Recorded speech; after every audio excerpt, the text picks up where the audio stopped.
News, and I'm Michael Miller, and our guest today is the director of the Miami-Dade County Police Department, Freddy Ramirez. Thank you very much for being here. Appreciate it. Thank you for having me.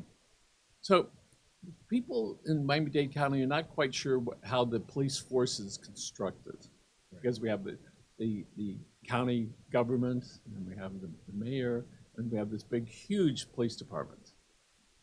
How many officers and employees are in the Miami-Dade County Police Department? Well, currently, the Miami-Dade Police Department is the sixth largest police department in the country, largest in the southeastern United States. So that comprises of approximately 3,200 sworn personnel, as well as another 1,200 civilian personnel, or professional staff that provide support, including our dispatchers. So that puts us in a good category of the major city chiefs, which we're a member of.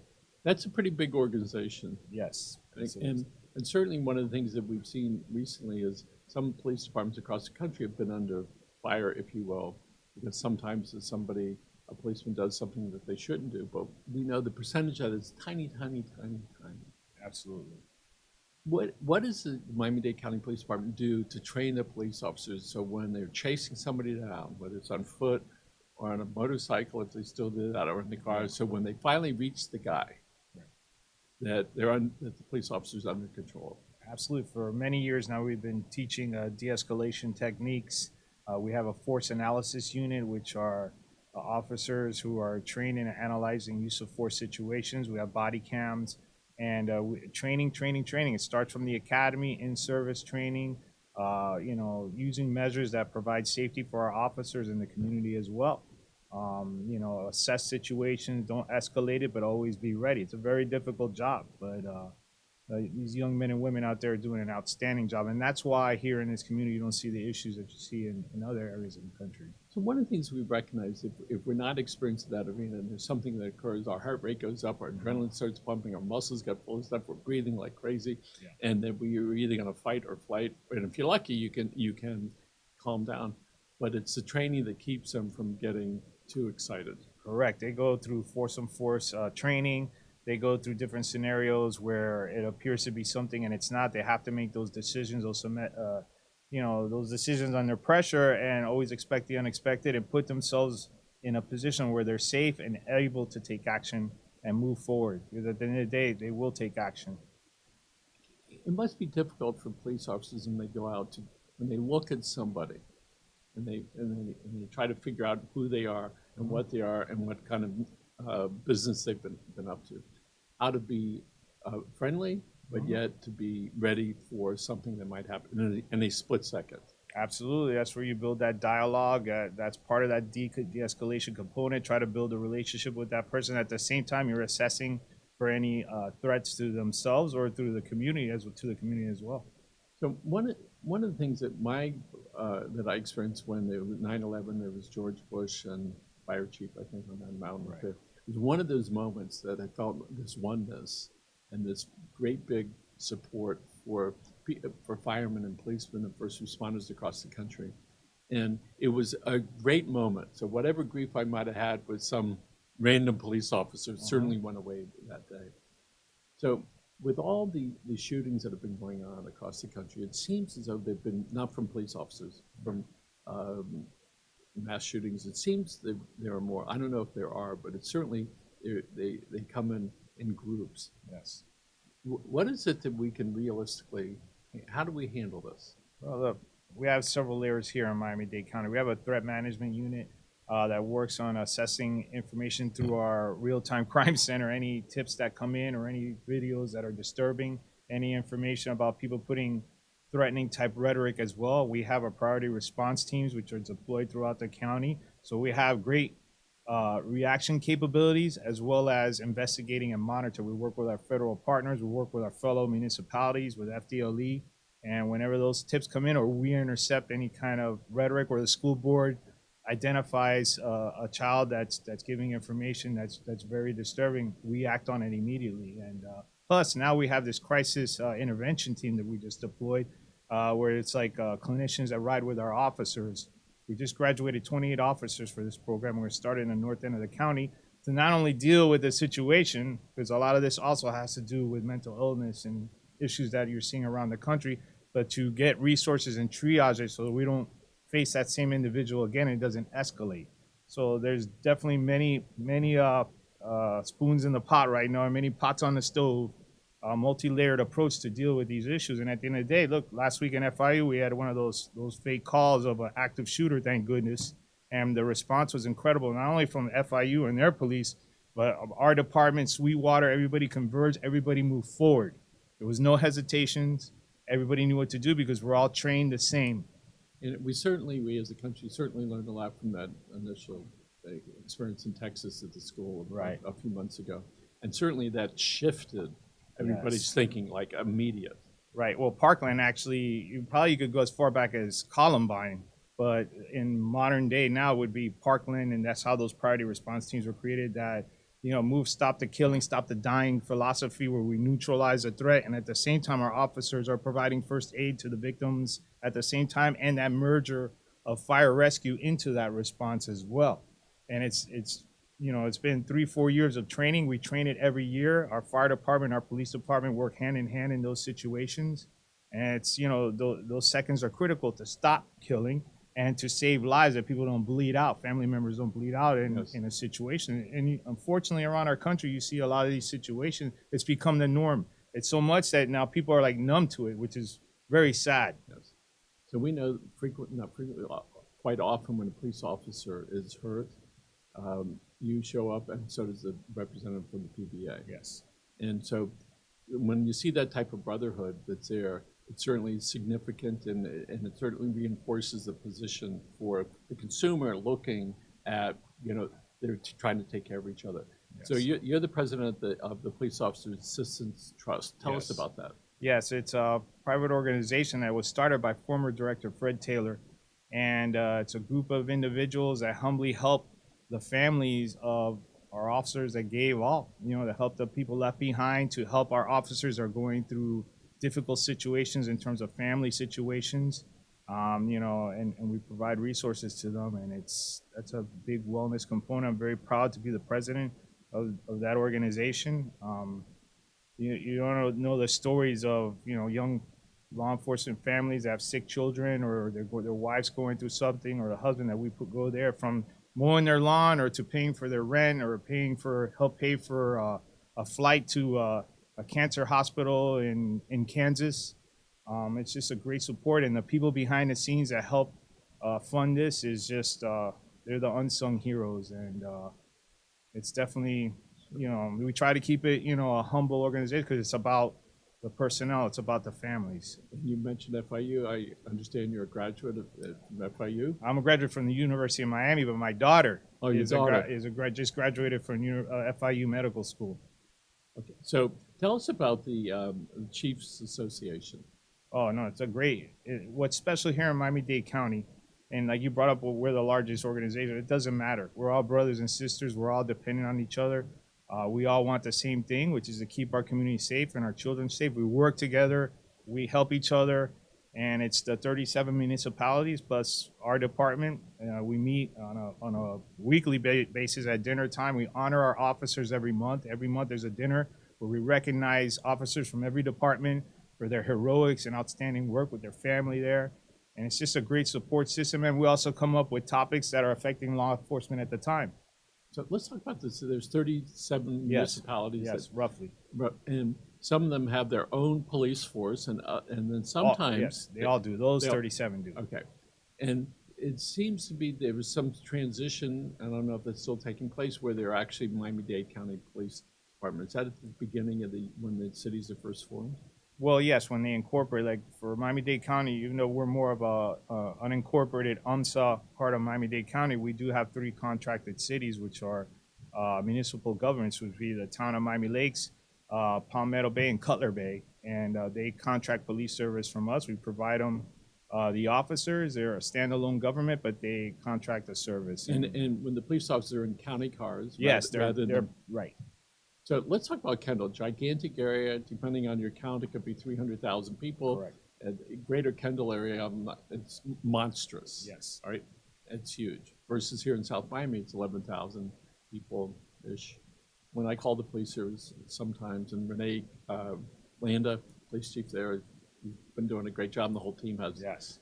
There's sometimes, we don't call them very often, but it's frequent they're under here in less than 60 seconds.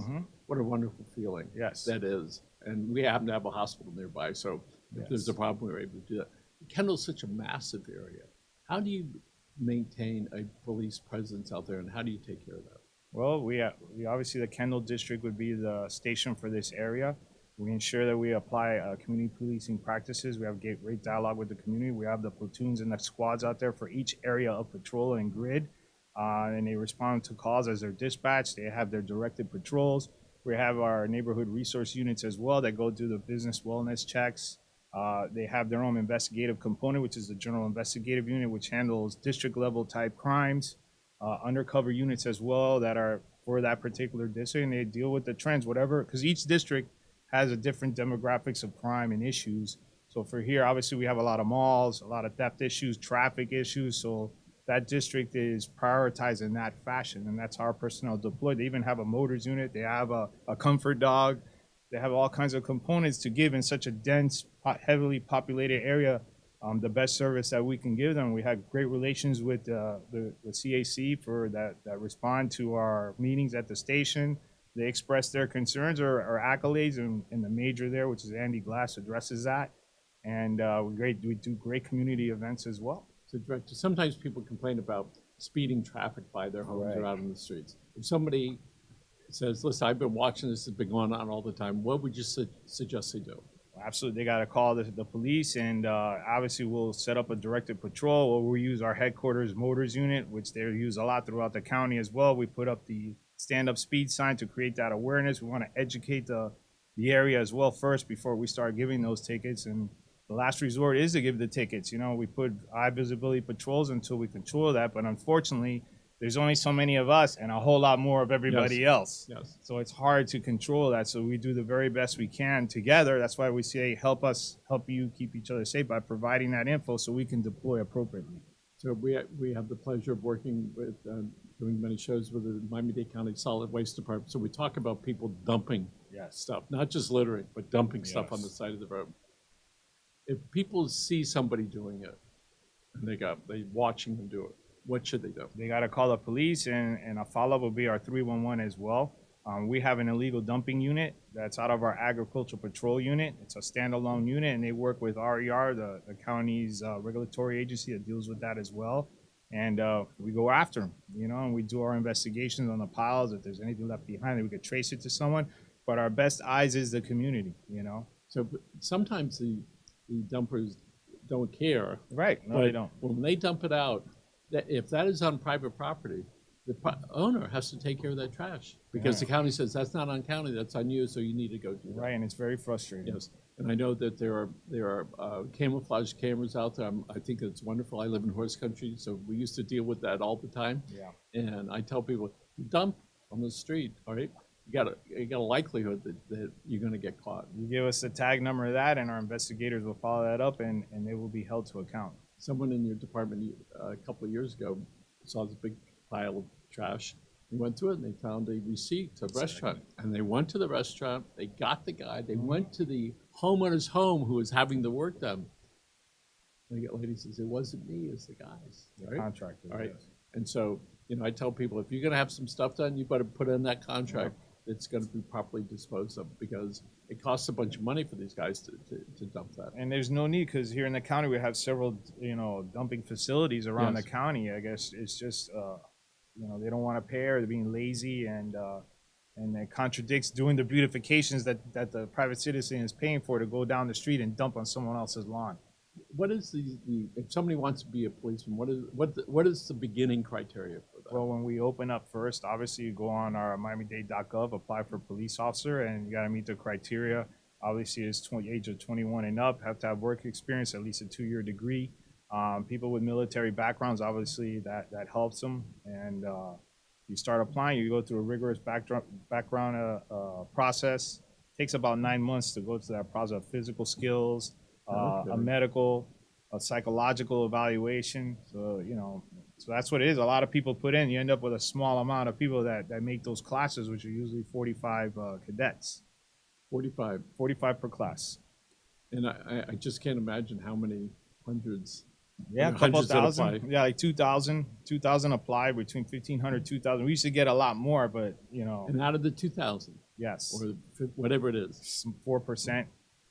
wow. Yeah. That's because they just dropped out, or they couldn't didn't do make the stuff. They don't make the cut. It could be a credit issue, a social media. Even check your social media. That's why it's important. Be careful what you're posting on social media. Which lives forever. Yeah, traffic, or if you have some sort of health ailment that you can't make it through the process. There's definitely several phases where you can be at an exit point. So, people talk to me frequently. When you get pulled over, what do you do, Michael? It's been a while. With your hands, right? Let's talk about what a policeman's thinking about when he pulls a car over, and we watch the stuff on TV or wherever it is, or on social media, and you see what is it when the officer pulls him over? What is he looking for? He's looking at whatever could harm him, any potential to harm him, or there's someone in distress to that car. So as they're approaching the car, they're assessing of what they could see. So that's why it's very important that not only the officer is going to use de-escalation, proper professional dialogue, but that the driver or passengers are compliant as well. Put your hands on the steering wheel, be cooperative so that you can ease the tension in the car. The officer is always going to be on alert. He's always going to be looking for any threats or anything that can harm him. And at the same time, being professional and asking you for your credentials, explaining the reason for the stop, going through that whole process and going back to that car, filling out, doing their checks, filling out if they're citing you or whatever it turns out to be, and watching that car at the same time. Radio's going on. There's a lot of multitasking and keeping an eye on that person for their own safety. Years ago, not too many, there's a fellow down in her Rockport down in Homestead. He was trying to drive the car into the canal and then jump out of the car, Right. Because he had a lady in the trunk. Jeez. The police officer who sees him goes over there and sees the hand coming up from the back seat. And the lady was this close to drowning. Yeah. And if the officer, number one, wouldn't have been there to drown, and if he wouldn't have been assessing what was there and looking. Correct. And so that must have been a big surprise for everybody. Oh, absolutely. And then took the driver, and he's Imagine the adrenaline rush at that moment for that officer to see that, that situation, but reacted appropriately and saved a life. So when a young person, they decide they want to become a police officer, if they want to go to a city, they still have to do their training and is it boot camp, police school? They go through an academy. Police academy. They have to go through that academy in order to wind up going to the city. Correct. Well, they would apply for that city first, whatever, because each municipality is different. Like we have our own academy. The city of Miami has their own academy, and then other agencies use Miami-Dade College. So some self-certify on their own, so they could be hired as a certified officer, and some want to be hired by that agency, and then the agency puts them through the academy. And generally speaking, somebody says, "Listen, I want to work for the county because of these reasons versus the city." What are some of the stated reasons people choose the county or a city? Well, first of all the police departments here are fantastic. It's just a lot of them are usually people apply for multiple police departments because it's so competitive. Whichever one hires them, that's where they're going to go. And then if you go a layer more, if you peel the onion back more, they look at the size of the agency. Obviously, we're the 7th largest department in the country, so there's more opportunity for growth and mobility because we're a full-service police department with investigative, tactical, water components, aviation capabilities. So, but then again, there's a lot of people, as you saw, that put in for the agency. So, like when I applied for, at the time, Metro-Dade Police, Coral Gables, Fort Lauderdale, FBI. I put out a BSO, and Metro-Dade was the one that called. So how long have you been a police officer? Almost 30 years. When did you know you wanted to be a police officer? Well, I always loved police work. When I was in college at the University of Miami, by my senior year, I already had 2 kids, so I was going to go to law school. But I loved the law. I loved, that, and I started applying for those agencies at that time, entering my senior year. And by the time I graduated, I already was in the process with the Miami-Dade Police Department. So how did you become this young man, all right, and then years later, you were the director? What was that journey like? Well, when I became a police officer, my goal was, I didn't even know what a director was. I didn't even know what a sergeant was. All I wanted to know was the job.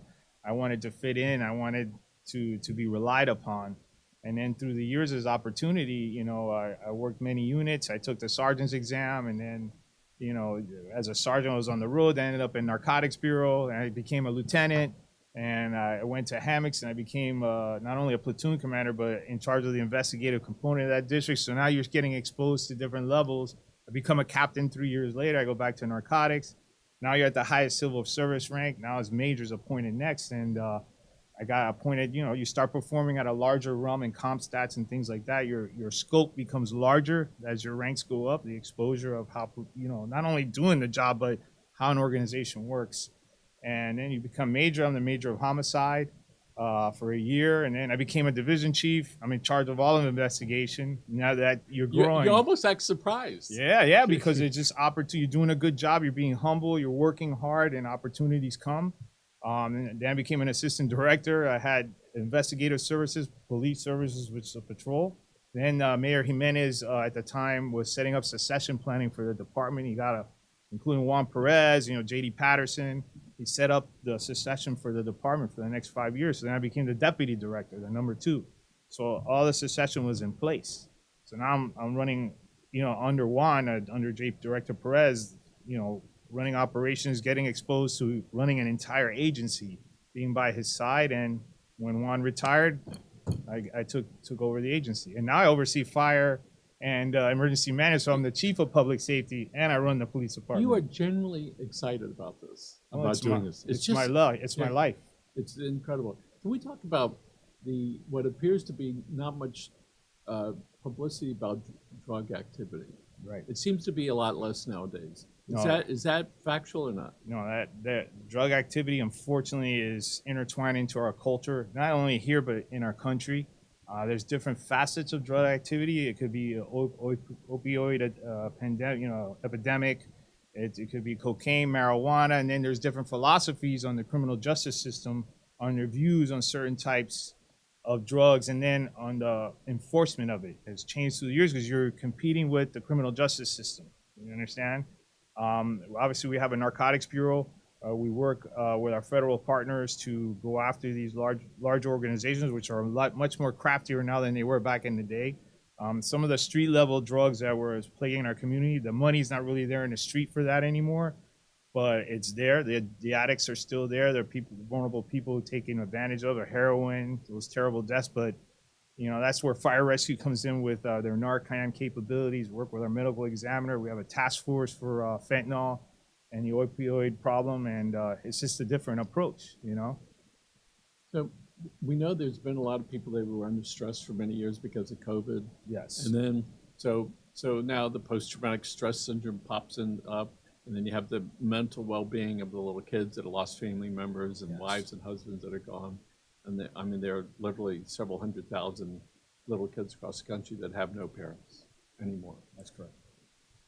As those kids get older, many of them start acting out and doing stupid stuff. And there might be a confrontation with the police. Well, for us, I could tell you we have tremendous mentoring components. That's why I always talk about our police department and the level of trust with the community.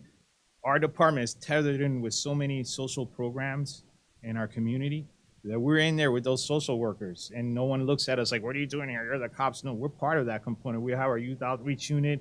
We work with our juvenile services. They identify the most vulnerable kids in the community. We pair them with officers, and we bring community policing into the home, and we develop relationships. We have our parks program, the peace and prosperity plan, that no wrong door programs, all those programs where it enriches the community, brings resources. We're in there with them. And it's key not to lose our kids. And we obviously work with our school board as well, because they're seeing that. I was at NAACP town hall about 2 weeks ago in the South End? Yes, at the South End, and the school board president talked about that the crisis right now is that these kids are at a disadvantage because COVID really did a lot of damage to their self-esteem, to just that whole relationship component that you had before. Even my own child, my youngest, my 15-year-old, he went through a little rough patch with that as well, because you lose your friends, you're looking in the screen, you lose that connection with the teacher for over a year, and then you bring it back and you kind of lose that void. They fall behind, and that transcends into crime if you don't address that. And you can't address it solely with policing. Handcuffs aren't going to solve that problem. What's going to solve it is all of us as a community, all hands on deck, police officers, firefighters, everybody, talking to Children's Trust, Big Brothers, Big Sisters, all those organizations which have stepped up, the, Circle of Brotherhood, all over our community, trying to capture our children and get their attention. And the kids want to know there's that support system. Yes. If they only see one, we know what happens to their mind. Well, this is what happened with somebody else. I do want to do a shout out for Dr. Tina Carroll Scott, who runs the South Miami Children's Clinic. Right. When she moved over here over 15 years ago, she left a pediatric practice. She's a pediatrician in Bal Harbor and came to provide medical service to the underserved. And after talking with her, it's more than medical service. It's that whole helping that family stay together. Yes. And keeping that together. And you see that with the police department. It's just not the police. Mm-hmm. It's a system of support.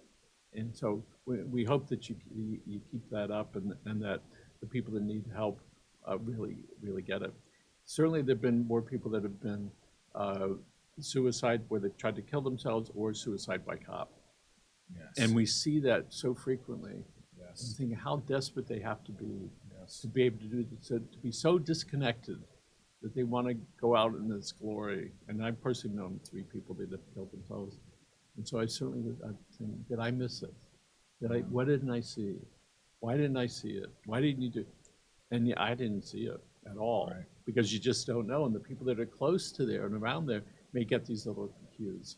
Right. And so when did the police department start working with these other departments to provide a bigger approach to healthcare for them? Oh, within Mayor Cava's administration, that was her vision to do that. No wrong door, not leaving anyone behind. We were definitely willing. We had already been doing that years before with our youth outreach unit. We've been working on ways to connect with the kids, to not lose them, to save that generation so they don't become the next victims. Working with mothers of victims of gun violence and things like that. We started adding victim advocates in our investigative units. Now we have like 28 of them. They were critical, not only for victims of violent crime, dealing with the families left behind, but even Surfside played a big role. Thank God that they're there, and that all got absorbed into this county response of all the entities, the 37 plus departments in the county, having some sort of component tethered into the community. Years ago, there was a police officer, Big O. We used to call him big black guy, 6'6", Mm-hmm. I don't know, 325. My son's about this big. I said to him, Jeff, you mess up, this guy's going to take you to jail, right? And so, there are some moments like that put a smile on our face, but to recognize there's something there, right, that you need to behave. Right. Years ago, when I was a child, Judge Deal took a whole class to the jailhouse. You want to see what it was like. And when they opened and closed the jail, and I remember like it was yesterday, I said, oh.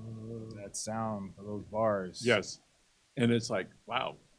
So one of the things I'm seeing, I'm glad that the mayor has helped, move that forward, is treating it as a family unit. And Mm-hmm. when you do it family, you do it as a community.